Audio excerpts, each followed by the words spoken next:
بسم الله والحمد لله والصلاة والسلام على رسول الله وعلى آله وصحبه ومن والاه إلى يوم الدين وبعد سبحانك لا علم لنا إلا ما علمتنا إنك أنت العليم الحكيم رب زدنا علما يا كريم رب زدنا علما يا كريم رب زدنا علما يا كريم رب اشرح لي صدري ويسر لي أمري واحلل عقدة من لساني يفقهوا قولي. Alors on est maintenant à 2 semaines du mois de Ramadan. Il y a 2 manières d'approcher ce mois. Soit on le fait de manière traditionnelle, c'est-à-dire que comme les enfants conçoivent le Ramadan, très souvent la conception qu'on a eue du Ramadan dans notre enfance, si cette conception n'a pas été enrichie par de la connaissance religieuse, ben on continue à vivre le Ramadan comme une période où on va festoyer. On va festoyer et iftarer. Parce que iftarer, c'est synonyme de festoyer, d'accord? Dans un enfant, quand on parle de Ramadan, c'est quoi? C'est il est bonheur, il goûte bonheur avec les parents, et puis il ne mange pas toute la journée, même l'école, il ne boit pas de l'eau en cachette, et puis quand il est le soir, là, il n'a pas à manger, d'accord? Et puis quand il est le soir, il s'est accalé, il reste massif, il mange à droite, à gauche, et puis il y a Tarawih. Bon, pas de Tarawih, certains ils restent, certains ils vont manger un GM, ils vont boire des milkshakes et tout. Allez, vous n'avez qu'à regarder sur le blog arabe un peu. Le arabe de le mois de Ramadan, c'est fait d'une manière excellente, machallah. Et puis c'est un mois où on se rencontre, on voit des gens, c'est un mois de fête. Comme on avait dit la dernière fois, on avait expliqué un petit peu, non c'était Kanabila, on avait expliqué que regardez dans certaines grandes surfaces, ils ont édité une publicité spéciale pour le mois de Ramadan.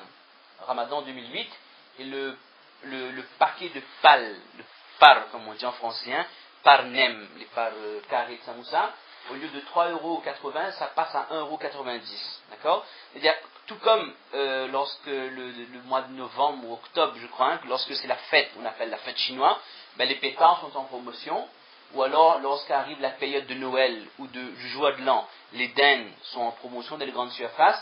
Ben, le mois de Ramadan finit par devenir un événement culturel à La Réunion. Ben, les Arabes, ils s'agradent carrément. D'accord? Donc, on met en promotion certains produits. C'est un mois de fête. Là, on aura des chaînes et tout, des journalistes qui viennent vous poser des questions. Et tous les ans, on va dire la même chose. On ne va pas dire des choses nouvelles. On va dire, oui, voilà, c'est un grand mois important. Ça fait partie des piliers d'Islam. Et voilà, cette approche qui est un peu l'approche de Monsieur Tout-le-Monde de Ramadan, c'est un mois spécial. Ben, soit on le vit comme ça, ou alors on le vit comme Allah Ta'ala attend du musulman qu'il le vive.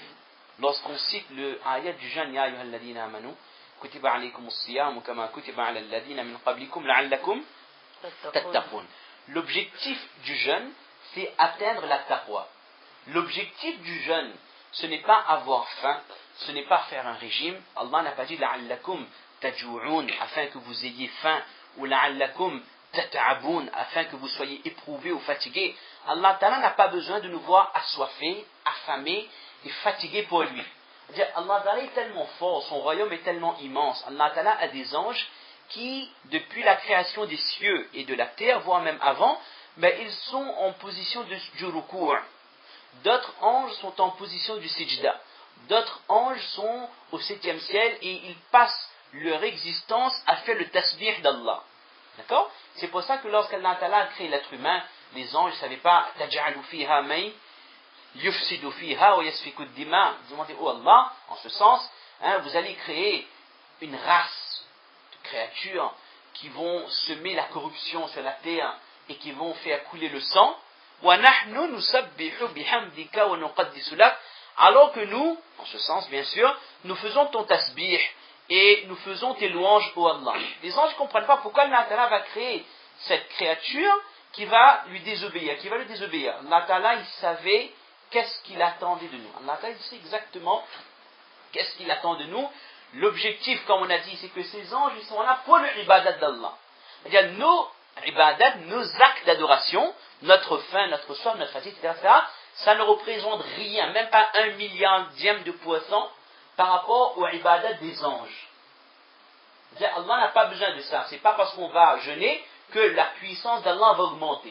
Vous voyez que même si l'humanité entière se réunissait pour demander ce qu'il voulait, et Allah accordait tout ce qu'on demandait en un seul moment, ça ne diminuerait en rien le trésor d'Allah, tout comme si on trempait une aiguille dans l'océan et on enlevait. Quelle quantité d'eau a été enlevée? Allah Ta'ala, on comprend bien, n'a pas besoin de notre ibadat.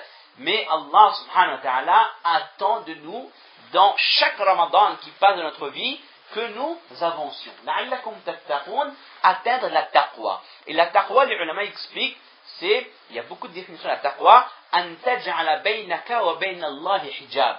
C'est de mettre, on pourrait dire un parda, ou alors de mettre une séparation entre toi, entre toi et la colère d'Allah. C'est-à-dire, faire en sorte, l'explication des savants, ils disent, assise là. C'est-à-dire que l'objectif, c'est quoi la taqwa? C'est d'arriver à un degré, à un état où jamais on ne se met dans une situation où Allah Ta'ala sera en colère contre nous. Et ne jamais se mettre dans une situation de péché. Alors, atteindre la perfection de la taqwa, c'est impossible. Personne ne peut être parfait, d'accord? Mais la taqwa également, elle se travaille et elle n'a pas de limite. La taqwa, soit on avance dans la taqwa, soit on recule. On ne peut pas rester stable. Parce que quand on reste stable, automatiquement, Shaitan nous fait reculer. Vous avez vu les sketchs sur 365 là? Les sketchs de Shaitan en créole là. C'est très bien fait. Pour moi, je considère que c'est du da'wah. C'est une invitation vers l'islam, de faire un sketch avec Shaitan qui est représenté, qui donne des waswasa, etc. On comprend exactement le mécanisme de Shaitan. Donc si nous on n'avance pas, Shaitan avec ses pensées, il va nous faire reculer. Donc l'objectif du jeûne, c'est pas festoyer, ce n'est pas faire le tarawih. Parce que le tarawih doit nous apporter quelque chose. L'objectif du jeûne, ce n'est pas juste de ne pas manger, parce que l'abstinence de nourriture doit nous apporter quelque chose. Et chacun de ces actions, chaque action du mois de Ramadan, nous fait approcher de la taqwa, nous rapproche d'Allah, et fait en sorte que nous soyons dégoûtés des péchés, et que nous devenions amoureux de ta'a, que l'adoration d'Allah devienne la chose que nous aimions le plus. Et que désobéir à Allah, c'est la pire des choses. Dans un hadith, on va le dire dans un instant, mais là ça me passe par la tête, il dit que un des signes de Iman, c'est qu'une personne qui a eu la guidée, elle ne veut plus retourner dans l'erreur. Tout comme quelqu'un qui a été dans le feu et on l'a enlevé. Si quelqu'un était en train de brûler et qu'on l'a retiré du feu, tout comme cette personne, jamais elle ne voudrait retourner dans le feu. De la même manière, quelqu'un qui a été dans la désobéissance, dans les péchés, ou alors au plus haut degré dans le couple, et qui en ressort, elle ne veut plus retourner. Ça, c'est une preuve de Iman. Tout comme dans le mois de Ramadan, jamais on ne ferait tel péché. De la même manière, l'objectif, c'est quoi? C'est comme si on suit un stage intensif. Un stage de ibadat intensif. Plus de namaz que de n'importe quel moment de l'année. Alors, si je suis capable de faire 20 rakats tous les soirs, ne me dites pas que, dis-moi pas que c'est pas vrai, si je mens, ne me dites pas que le premier ou le deuxième shawwal, je ne peux pas faire 2 rakats de fajr. Ça, c'est pas possible. Si je suis capable de m'éloigner du haram, et de m'éloigner des choses, c'est que les ulama expliquent ce qui fait, disons, rendre le bayan directement, une des spécificités du jeûne, c'est quoi? C'est que, vous pouvez ouvrir un peu la porte? Une des spécificités du jeûne, c'est quoi? C'est qu'il y a des choses qui sont innées. C'est ce qu'on appelle en arabe la fitra. Le terme le plus exact, c'est l'innéité. Il y a des choses que nous devons faire pour subsister. Manger, boire, etc. sont des besoins vitaux. Et le fait de s'abstenir de besoins vitaux, qui sont, c'est un peu complexe, ceux qui ont fait philo vont comprendre. Ceux qui ont lu les annales, derniers mois, ils ne comprendront rien. S'abstenir de besoins vitaux, qui sont halal, le terme halal n'est pas approprié, le terme mubah, qui sont autorisés. S'abstenir de ce qui est autorisé et qui est nécessaire pour la survie pour Allah dans un laps de temps, cela est un entraînement intensif. Et cela doit nous donner la possibilité de nous abstenir de ce qui est haram en temps normal et que la morale humaine désapprouve. Manger, boire, c'est pas haram. D'accord? Mais s'abstenir de cela pour Allah, ça c'est puissant, c'est fort. Mais si on peut s'abstenir de quelque chose qui n'est pas mauvais en soi, pour Allah, faire le zina, ou alors écouter la musique, ou je ne sais pas, boire, ou des choses qui sont en temps normal haram, qui n'ont pas de limite temporelle dans l'interdit, et qui en plus, la nature humaine désapprouve. Ce sont des actes que la nature humaine désapprouve. Faire de telles choses qui sont des choses aussi odieuses, cela doit devenir encore plus simple pour nous de nous en abstenir. C'est un petit peu, il faut faire travailler un petit peu pour comprendre le comparatif, mais c'est extrêmement important. Donc la dernière fois, on avait parlé surtout, on avait parlé du mois de Sha'ban, on avait parlé de l'historique du Ramadan. En 3 étapes, le Ramadan a été rendu obligatoire pour que le Ramadan devienne comme il est de nos jours avec les horaires de iftar et de sihri iftar, et ceux qui annulent le jeûne.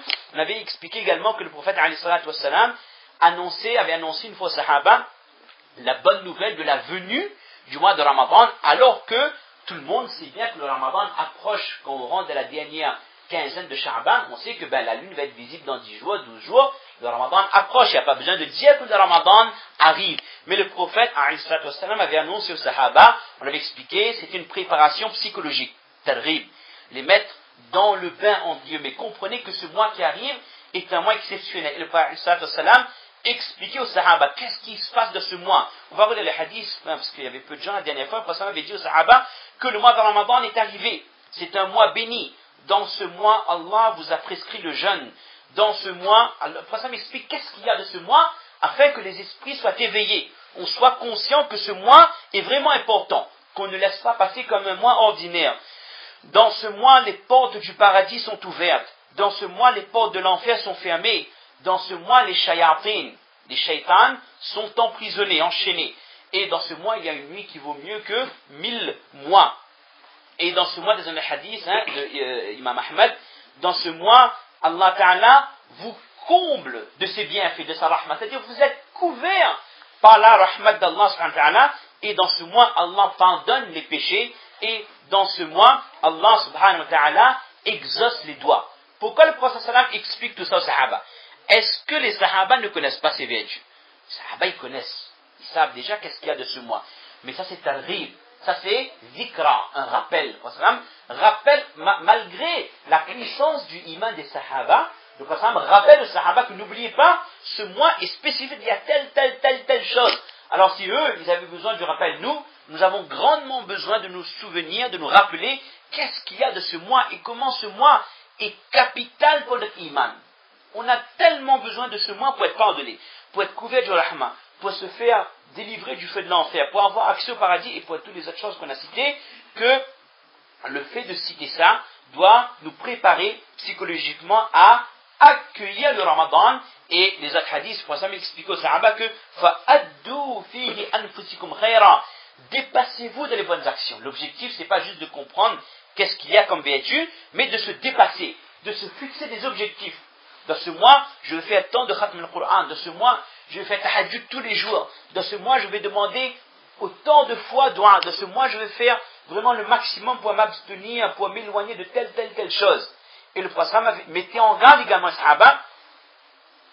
فَإِنَّ الشَّقِيَّ كُلَّ الشَّقِيِّ مَنْ حُرِمَ فِيهِ رَحْمَةُ اللَّهِ. Le malheureux, le plus malheureux, c'est celui qui, durant ce mois, se voit privé de la rahmat d'Allah.